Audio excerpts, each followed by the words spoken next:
Граѓаните се согласни дека доколку предлог Законот за заштита и благосостојба на миленици се донесе и се имплементира доследно и со засилен надзор, постои голема веројатност конечно да се стави крај на долгогодишниот проблем со кучињата скитници во Македонија. По најавите на Агенцијата за храна и ветеринарство, граѓаните сметаат дека ваквите мерки се неопходни уште одамна. Според најавите, предлог Законот предвидува ригорозни мерки за несовесните сопственици, како и високи парични казни до 5000 евра. Граѓаните велат дека токму неодговорното чување миленичиња е еден од главните причини за зголемениот број бездомни кучиња. Сметам дека е во ред, затоа што навистина има многу бездомни кучиња, многу наоѓаме миленичиња оставени во кутии покрај контејнери, така да сметам дека треба да има еден таков закон.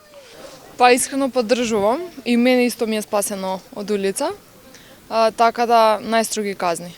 Се зимаат домашни миленичиња, неконтролирано се пуштаат после извесен период. Сметам дека треба да има ригорозни казни во тој поглед, затоа што веќе кога прифаќаш одредена одговорност, кога ќе си го смениш мислењето, нели, треба да има и казни. Инаку предлог Законот е резултат на соработка меѓу институциите и Сдруженијата за заштита на животните.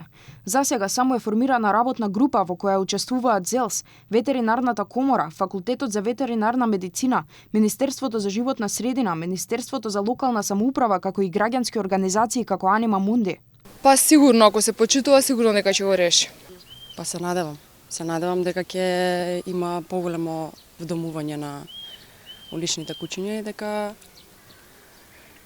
хуманоста кај луѓето ќе се разбуди. Ќе се реши исклучиво доколку има строги казни. Значи за двете страни, и за корисниците кои што чуваат домашни миленици, и за тие кои што несовесно или како да речам нечовечки се однесуваат према животните. Има еден закон па да пробаме. Еве јас имам 2 миленичиња на пример, кои што си ги чувам прописно како што треба, со вакцина, со кајшка, не ги пуштам да шетаат сами. За разлика од тоа имам пријателка која што беше 2 пати нападната од бездомни кучиња и се уште не може да се опорави од. Треба законите да се спроведуваат, инаку законот е како секаде во свет, не може секој да чува што сакаш. Според дел од одредбите, ако кучето се чува во несоодветни услови или се шета без почитување на правилата, казната може да изнесува околу 400 евра.